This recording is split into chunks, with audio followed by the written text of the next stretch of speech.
Oi, quarto ano, tudo bem? Vamos iniciar hoje com o nosso conteúdo de história, na página 33, onde o assunto do texto é sobre transformações ocorridas na cidade. Nos dias de hoje, o nível de urbanização dos ambientes aumentou muito em relação aos primeiros tempos da humanidade. Para se ter uma ideia, no nosso país, o índice de pessoas vivendo em cidades ou a taxa de urbanização é de 85%, maior que a média de países europeus que possuem 75% de urbanização, e até mesmo à frente da média mundial, que é de 52%. Nem sempre esse índice foi tão alto. E nos primeiros municípios sequer havia uma distinção bem definida entre cidade e campo. As primeiras cidades. Com a organização dos primeiros assentamentos, era baseada majoritariamente na agricultura, as primeiras cidades humanas foram formadas às margens de rios abundantes, pois boas colheitas dependiam de boa irrigação do solo.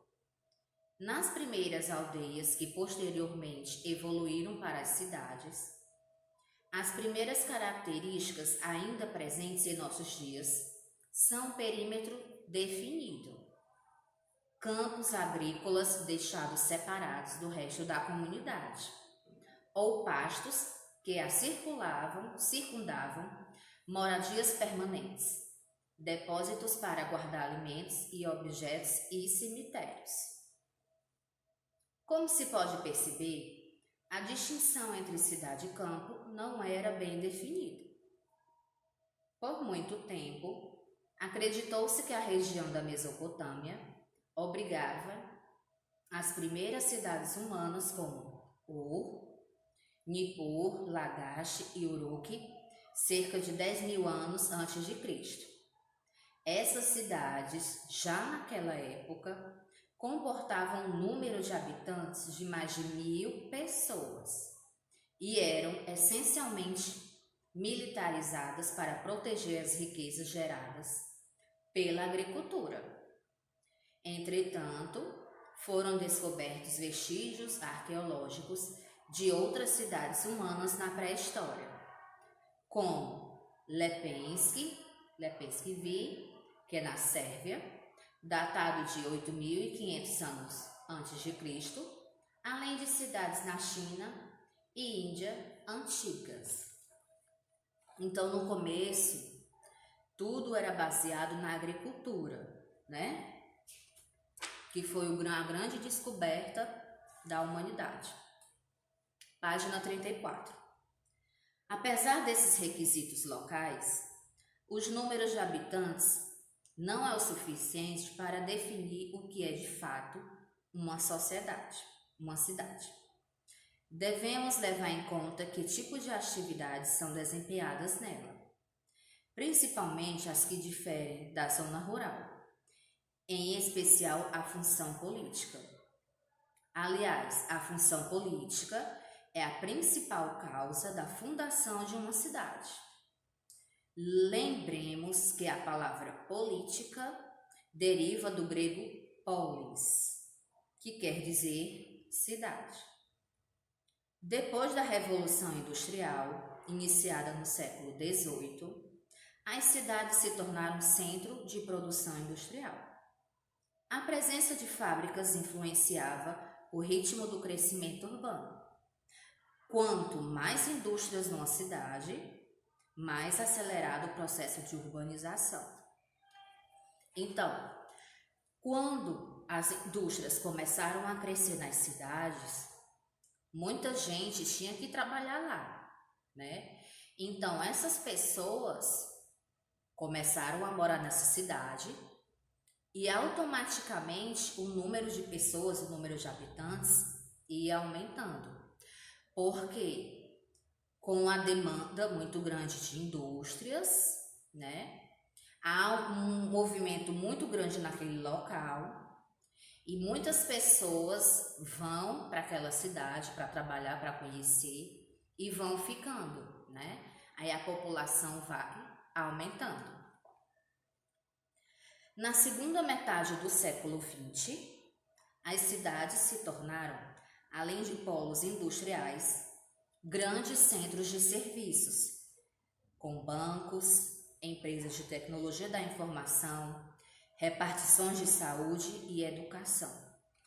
Claro, né? Porque como tinham muitas pessoas morando nas cidades, era necessário oferecer serviços para essas populações, né?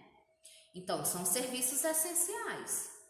Bancos, tinha que ter supermercados, farmácias, né, também.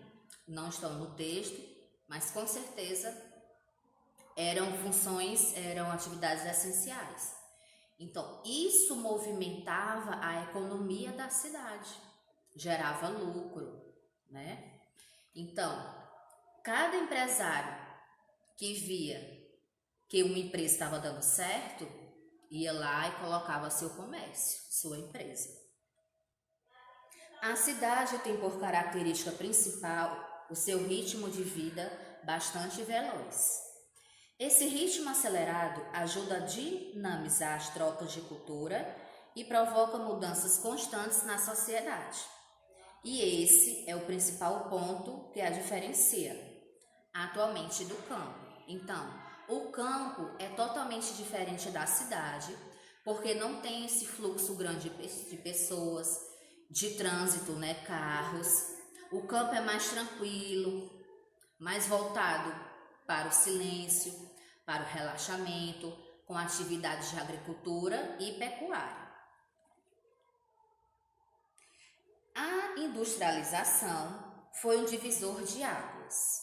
Com a instalação das fábricas no meio urbano e as atividades econômicas girando cada vez mais em torno da indústria, a cidade começou a ter mais visibilidade que o meio rural. Para se ter uma ideia, no início do século XX, apenas 15% de toda a população mundial estava nas cidades. Vocês viram que no início do texto tem falando que hoje em dia são 85% das pessoas que moram nas cidades. A diferença é muito grande, porque se tem indústria na cidade, se tem serviço, se há uma economia, se está gerando lucro, com certeza as pessoas interessadas vão para a cidade, porque lá é mais desenvolvido. Por isso que houve esse aumento, né, da quantidade da população urbana. Aqui onde tem, na página 35, ser humano versus tecnologia. A vida em sociedade, propiciada pela sedentarização, acarretou uma aceleração do domínio do homem sobre a natureza e o avanço da tecnologia, que, por sua vez, trouxe mais mudança ao nosso modo de vida. Como vimos, a industrialização transformou radicalmente a sociedade, atraindo mais pessoas para a cidade e ocasionando uma inflação dos centros urbanos. Pela primeira vez, o desenvolvimento tecnológico para outras áreas que não fossem a agricultura e a produção de alimentos se tornou a mola propulsora do progresso da humanidade.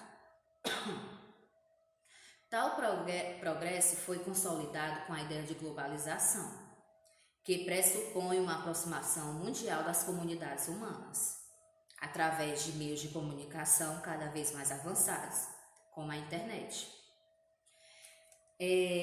Vocês puderam perceber que ao longo do tempo a internet realmente revolucionou a questão da comunicação. Nós podemos estar ligados a qualquer pessoa da nossa cidade, do país ou do mundo. E as informações são muito rápidas. O que acontece do outro lado do mundo, a gente fica sabendo em instantes, né? Então, tudo que a gente precisa saber tem na internet. Você pode estudar, né? Pode trabalhar. Então, a internet hoje é um produto que é essencial. principalmente agora nessa pandemia. Como ele está dizendo aqui, globalização, porque está ligado em todo o mundo, em todo o território, né? Então a gente pode se comunicar com qualquer pessoa de qualquer canto do mundo. Isso também teve muita diferença entre cidade e campo. Claro que a gente percebe um grande desenvolvimento da internet nas cidades e precariedade no campo. A internet no campo é bem mais difícil do que nas cidades, né? Até porque os serviços de manutenção ficam nas cidades. Na página 36, continuando o texto, com a popularização da internet, cada vez mais meios de comunicação, como a carta, caem em desuso na preferência social. Diferentemente dos primeiros povos ou dos povos originários que habitaram nosso país, cuja transmissão de conhecimento se deu tradicionalmente de modo oral. As tecnologias de comunicação aproximaram pessoas de variadas partes do mundo, incorporando práticas textuais, audiovisuais e inteiramente digitais. Antigamente, quando não existia a internet, a gente usava carta, né? Tinha que ir nos correios, você pagava o selo, né, para colocar na carta uma taxa e enviar a carta para outra pessoa, que não chegava no mesmo dia, né, gente? Demorava um pouquinho. Então, não tinha como você ter contato mais próximo das pessoas, só através da carta. Com a tecnologia da internet, o que aconteceu? A carta ficou para trás. As coisas avançaram. Então, hoje, a gente pode se aproximar das pessoas através da internet, através dos meios digitais, das redes sociais, por videochamadas, né? Você recebe hoje um material de estudo de trabalho pelo próprio WhatsApp, né? Em instantes você manda para outra pessoa e já está tudo resolvido. Até mesmo atendimento de lojas, escolas, tudo hoje funciona através desses aplicativos digitais. Tudo para facilitar a comunicação e para ter mais rapidez na solução dos problemas. O ser humano, ao longo da história, desenvolveu diferentes meios de comunicação que aproximavam as pessoas e estreitavam relações entre os povos. Esse desenvolvimento, porém, como toda a história humana, não ocorreu do mesmo modo e ao mesmo tempo em todas as partes do planeta. De fato, vemos que grande parcela das pessoas ainda não se integrou ao uso de tecnologias avançadas, nem mesmo dentro de uma mesma sociedade. Essa distinção, pela grandeza e diversidade do modo de vida das cidades modernas, é social, o que acaba separando grupos que possuem condições financeiras de adquirir tais recursos tecnológicos de outros que não possuem os mesmos recursos. Nós vemos, gente, que existe realmente diferença entre as pessoas que têm um poder aquisitivo melhor, que têm mais condições financeiras. Essas pessoas vão ter uma internet de melhor qualidade, um produto mais caro, comparado às pessoas que moram em comunidades, né, que são pessoas menos favorecidas, que o salário é menor, ou elas pagam internet mais barata, que é de baixa qualidade, ou então elas não têm, porque o dinheiro que elas recebem é voltado mais para o pagamento de aluguel do seu imóvel, ou compra de alimentos, né? Que você sabe que é o mais importante. E a internet fica para depois. Às vezes, são criadas as ONGs, né? Para justamente ajudar essas pessoas que moram em locais desfavorecidos, né? Para ter acesso à tecnologia. Eu não sei se vocês já viram, mas o governo do Ceará disponibilizou para os alunos da escola pública tablets e chips, justamente porque eles não têm condições, para facilitar, né, para eles conseguirem ter o mesmo acesso dos outros alunos que estudam em escola particular, que tem mais condições. Então, para eles não se prejudicarem nos estudos, né, o governo tomou essa decisão.